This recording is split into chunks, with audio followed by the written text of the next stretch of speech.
suis architecte paysagiste. Je vous invite à un voyage dans l'art des jardins, à la rencontre de ceux qui les font vivre, les étudient et les imaginent.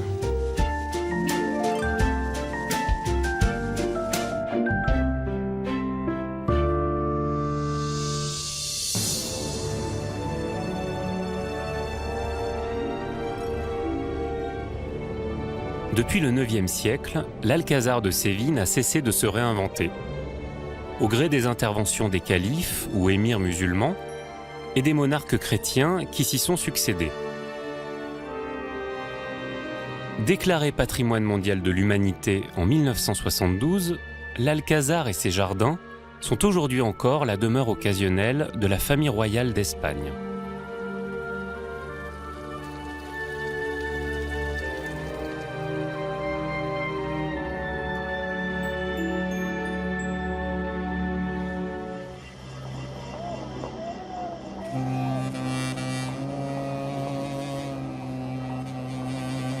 Les Arabes furent les premiers à y aménager des vergers.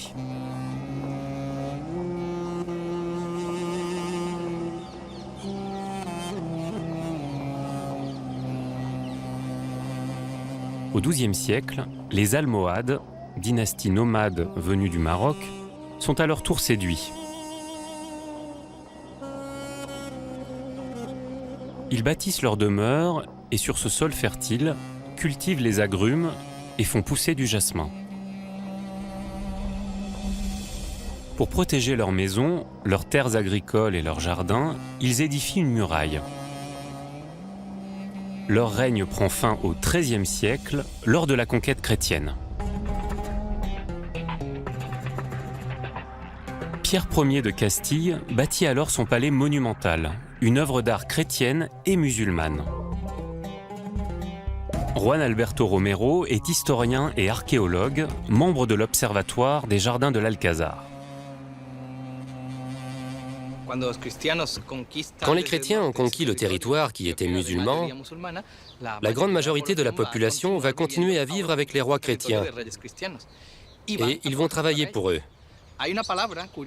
Il y a un mot spécifique à cette population musulmane qui vit dans le territoire chrétien. Il s'appelle les moudérars. L'art qui va se développer pendant cette période est le résultat d'un mélange hybride entre l'art chrétien et l'art islamique.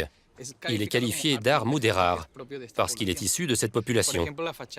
À l'entrée du palais de Pierre Ier, l'inscription qui couronne la façade est un bon exemple de l'idée qu'on peut se faire de l'art moudérar. Ce qui est intéressant, c'est que l'inscription est en castillan, une langue officiellement chrétienne pendant le Moyen-Âge, et qu'elle est entourée d'un autre texte qui, lui, est en arabe. C'est un bon exemple de cette cohabitation, de cette hybridation entre les chrétiens et les musulmans, qui est très représentatif du règne de Pierre Ier. Et ce que ça signifie, c'est que parmi les chrétiens, pendant une certaine période du Moyen-Âge, il y a eu une grande fascination pour l'artisanat, le jardinage, l'art de la culture musulmane et de son mode de vie en général.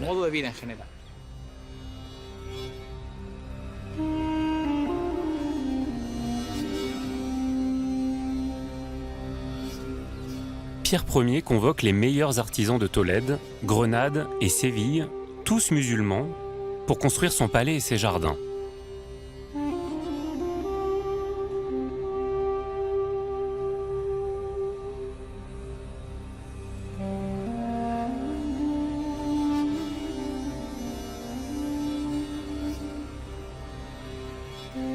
Le patio des Demoiselles, axe autour duquel s'articule le palais, est emblématique de l'esprit des premiers jardins d'agrément. Sergio Rodriguez Estevez est architecte, responsable de l'Observatoire des Jardins de l'Alcazar.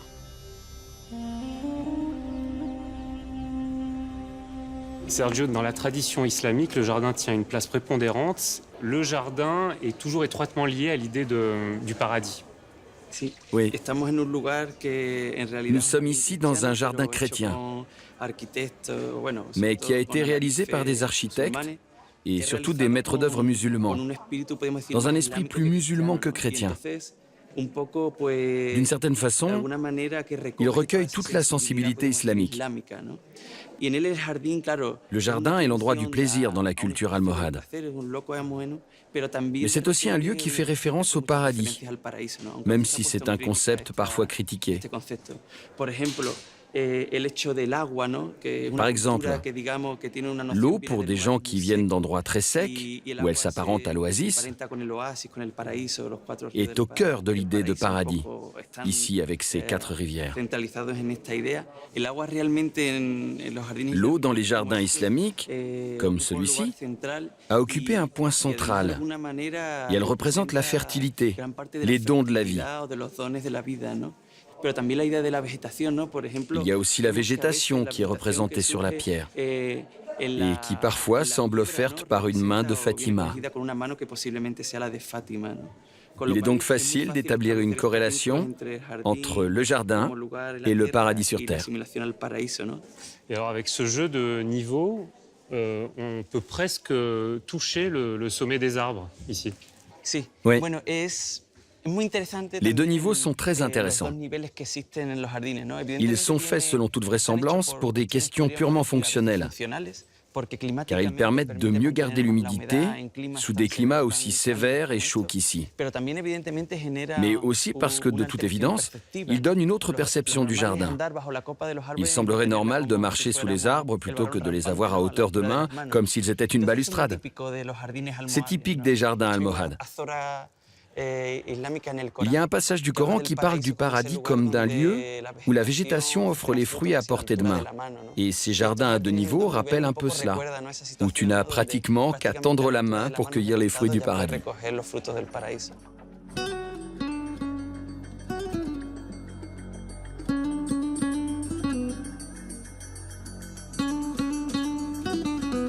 L'eau du Guadalquivir était acheminée puis stockée dans un château d'eau avant d'irriguer les vergers et les jardins et d'alimenter les fontaines et les bassins.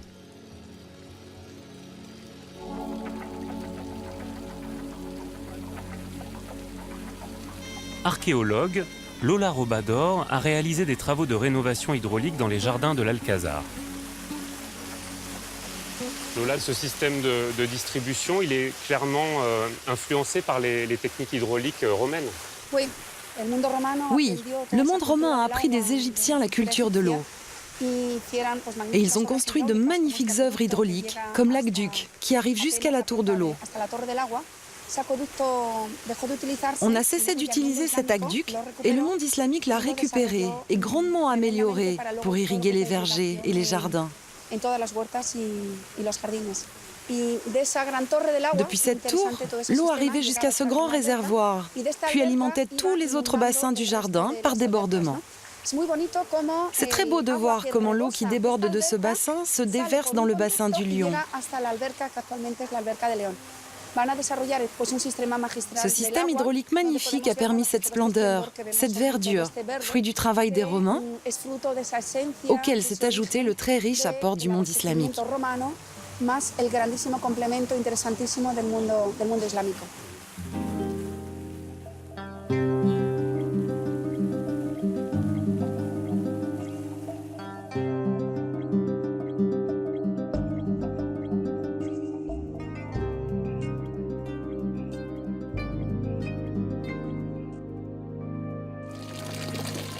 Dans l'art des jardins islamiques, cette frontière entre ornementation et irrigation, quand on regarde les fontaines, elle est très très floue.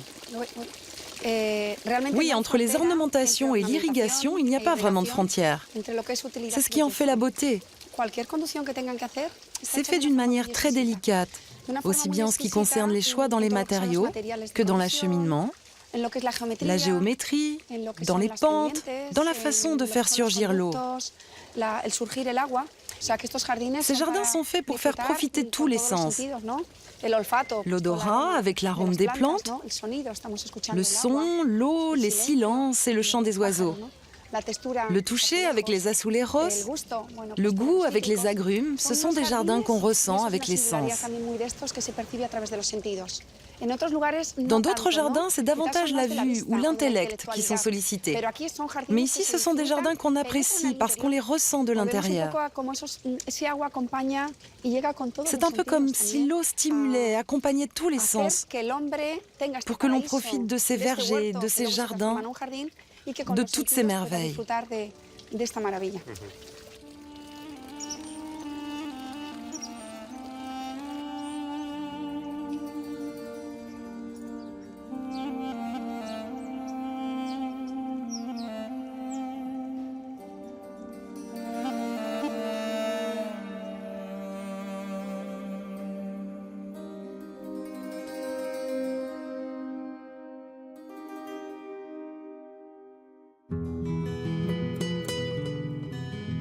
À proximité du palais, cours et patios apparaissent entre l'occupation musulmane et la conquête chrétienne de l'Andalousie au XIIIe siècle.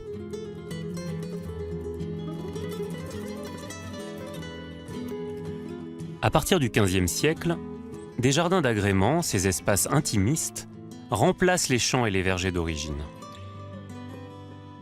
L'enfilade des jardins sous le bassin de Mercure en est le plus bel exemple. À la Renaissance, le jardin des Dames et le jardin de l'Alcôve s'adossent à la muraille almohade. Puis, au XIXe siècle, de grands jardins s'étendent au-delà de la muraille, comme celui du Marquis ou le jardin anglais.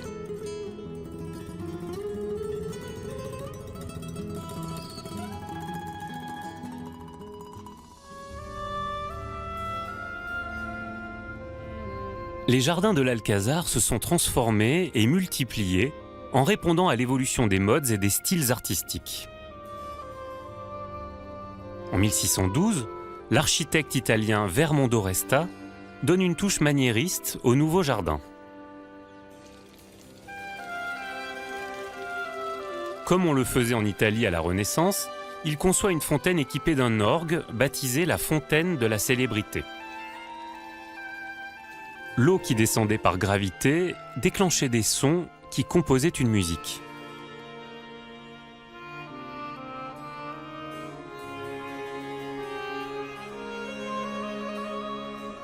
José María Cabeza a restauré cette fontaine lorsqu'il était directeur de l'Alcazar entre 1999 et 2008. On voit un orgue qui est très orné. Ce qu'on voit aussi sur cet orgue, c'est cette couleur ocre qui est tout à fait particulière et qu'on retrouve un peu partout ici dans l'Alcazar. Si, Vermondo Resta. Vermondo Resta, architecte milanais. Il vient travailler à l'Alcazar de Séville au début du XVIIe siècle.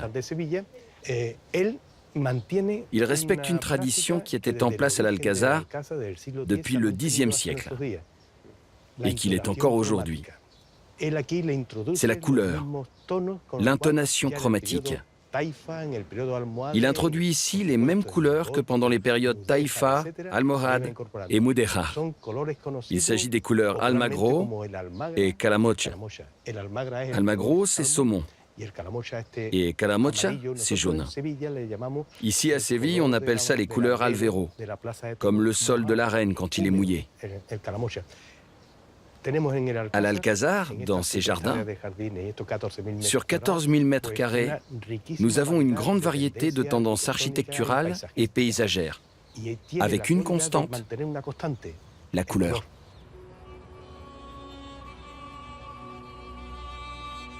La céramique des azuleros, la pierre et la brique de la région de Séville étaient les matériaux prisés pour réaliser les ouvrages.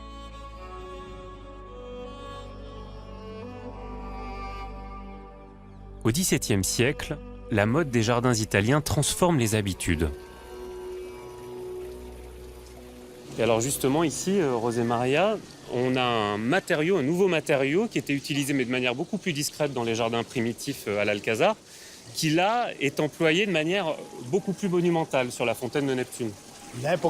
Au XVIIe siècle, non seulement de nouveaux styles apparaissent, de nouvelles géométries, de nouvelles conceptions architecturales ou paysagères, mais également de nouveaux matériaux. Vermondo Retta apporte ici une nouvelle conception spatiale et une nouvelle utilité. Il introduit aussi des matériaux qui proviennent de sa terre natale, comme le marbre d'Italie. Et tout naturellement, il incorpore la mythologie qui régnait à cette époque. On peut voir ici le dieu Neptune. Mais il fait même davantage. Il transforme les fontaines existantes de l'Alcazar, qui, suivant les préceptes islamiques, ne doivent pas être surélevées. L'eau coule de la terre et doit rester au niveau de la terre. Retta, lui, les élève et dévoile une autre conception. C'est un nouvel enrichissement.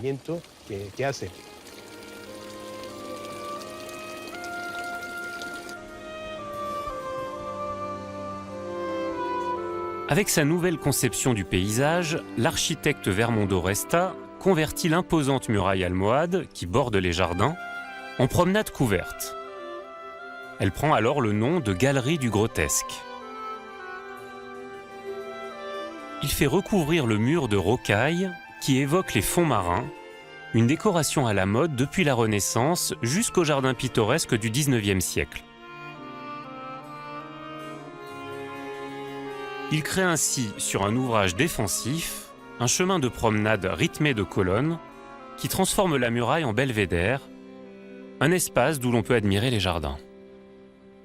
Et Juan, ce qui est remarquable ici, c'est qu'on a aussi l'impression d'être un petit peu en Italie. On retrouve ces portiques qui sont typiques, on retrouve la manière de découper le jardin qui est très très proche finalement de nos jardins Renaissance. Oui, en réalité, on peut dire que nous sommes dans un jardin italianisant, où la coupe de la végétation est plus géométrique, plus dessinée, et où la nature est plus soumise à l'homme. Il y a un événement à partir duquel naît la Renaissance, qui correspond au mariage de Charles V et d'Isabelle du Portugal à Séville. On le célèbre en ville et la fête se passe dans l'Alcazar et ses jardins. Alors pourquoi Séville? Parce qu'à cette époque, cette ville était la capitale économique de l'empire colonial espagnol. Ici arrivaient les marchandises d'Amérique. Séville s'était convertie en port des Indes, c'est ainsi qu'on l'appelait. Il est évident que c'était l'endroit idéal pour célébrer le mariage de Charles V. Charles Quint, séduit par le style Renaissance italien, l'importe dans les jardins de l'Alcazar. On passe des jardins intimes conçus pour la contemplation et inspirés par le style arabe, aux jardins ouverts, surtout destinés à la promenade et à la représentation. Le pavillon qui porte le nom de Charles Quint et trône dans le jardin de l'alcôve mélange d'ailleurs le style mudéjar et le style Renaissance. Ces deux styles artistiques vont dès lors cohabiter dans les jardins de l'Alcazar. Depuis cette galerie, on se trouve en hauteur et on peut contempler toutes ces décorations, tous ces modèles géométriques qui ont fait la renommée du monarque. En fait, l'art est utilisé comme une propagande à la Renaissance. Et il n'y a pas de meilleure place pour un roi que cet endroit où il peut admirer ses jardins.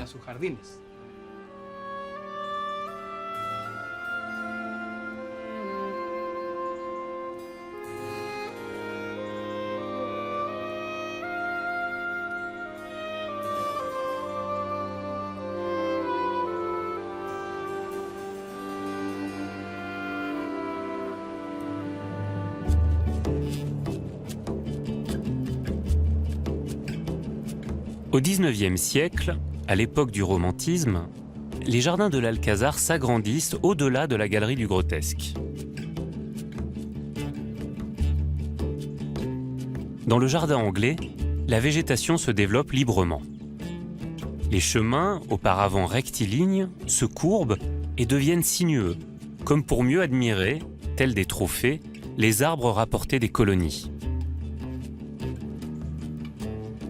Tout comme son père, Antonio Garcia Burgos est jardinier à l'Alcazar, qu'il connaît depuis son enfance. Antonio, il y a deux essences qui m'ont marqué quand je suis arrivé à l'Alcazar. C'est le l'Hibiscus mutabilis, je ne le connaissais pas très bien, et puis le Coryzia que vous appelez le Palo Borracho, qui est ton arbre préféré. Oui, j'adore cet arbre. Le palo borracho, c'est l'un de ceux qui m'impressionne le plus par sa floraison et par son tronc. Regarde, si tu l'observes, il est recouvert de pics. C'est une défense contre les animaux. Cet arbre est aussi appelé arbre à laine, parce que lorsqu'on ouvre son fruit, il s'en échappe une sorte de laine. Et sa semence se disperse pour remplir sa fonction reproductrice. Il a aussi un autre nom, le palo borracho, qui veut dire bâton ivre, parce que dans son pays d'origine, l'Argentine et le Chili, son tronc a la forme d'un tonneau. Alors on le compare à une boisson qui enivre les gens. Mais son vrai nom est Corycia speciosa, en Argentine et au Chili. C'est un arbre que l'on connaît depuis les années 50 ou 60, je crois. Cet exemplaire a été introduit par Roméo Gourouve. Et puis alors, Antonio, on a cette fleur qui est incroyable, qui est entre l'orchidée et l'étoile de mer. Oui, elle est magnifique. Elle ressemble à une orchidée. Sa floraison est impressionnante. Si tu observes bien, ce que l'on voit ici, c'est une légère floraison, puisque nous sommes en septembre. Sa réelle floraison a lieu au printemps. Puis les feuilles tombent en hiver. Après, il y a une nouvelle floraison sans feuilles. Rien que les fleurs roses qui sont spectaculaires. C'est une merveille.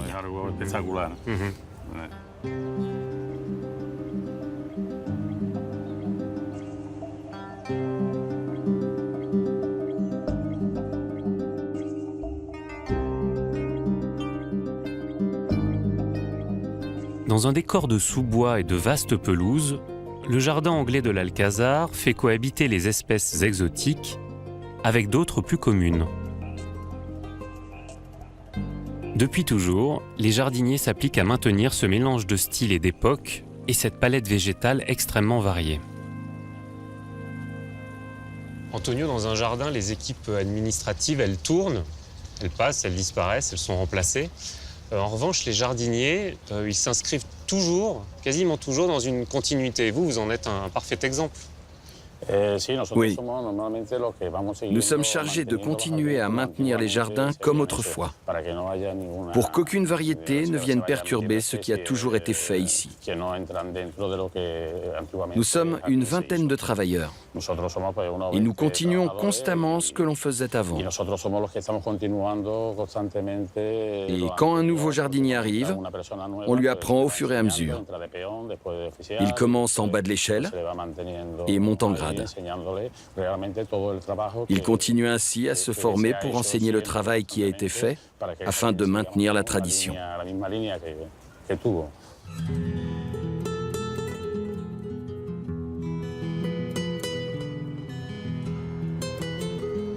Au fil des siècles, à l'Alcazar, les végétaux comme les éléments architecturaux se sont enrichis d'apports multiculturels sans effacer les traces du passé.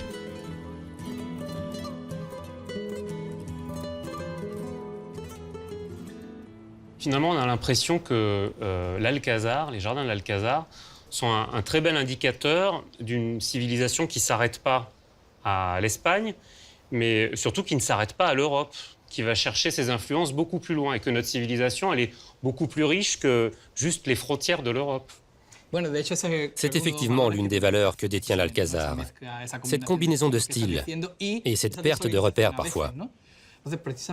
Ici, le jardin nous donne une leçon, celle de connecter les cultures d'une façon beaucoup plus large, en prenant ce qui peut paraître extérieur ou étranger et en regardant le monde sans notion de frontières. Si les cultures, les civilisations, les plantes et les idées, bien évidemment, ont voyagé, les apports peuvent être multiples et réciproques. La beauté et la richesse du jardin de l'Alcazar résident dans cette connivence de styles et de cultures, apparemment étrangères les unes aux autres. Je crois qu'ici, nous avons un autre avantage, celui d'être proche de l'Afrique du Nord. D'une certaine façon, Excepté la religion, la culture populaire ici est liée par certaines traditions à la culture du nord de l'Afrique et bien entendu à l'islam. Pour vous, c'est évident. Oui, pour moi c'est évident.